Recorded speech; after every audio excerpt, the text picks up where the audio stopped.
ته ولې داسې وارختی او دا بریکیز د څه دی؟ خزه دا په پټي کې یو سړی راکو.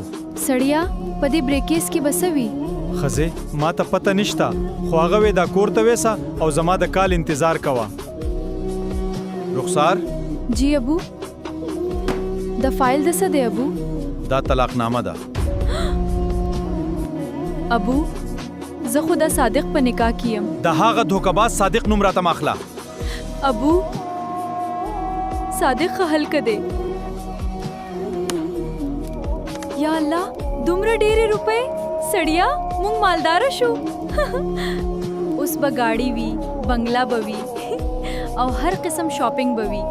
سړیا ته خو خوشاله نه شوې ولې؟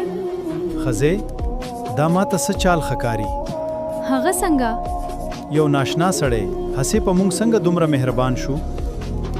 رخسار که زما سره د پلار رشته ساتل غواړې نو په دې طلاقنامه دستخط وکړه.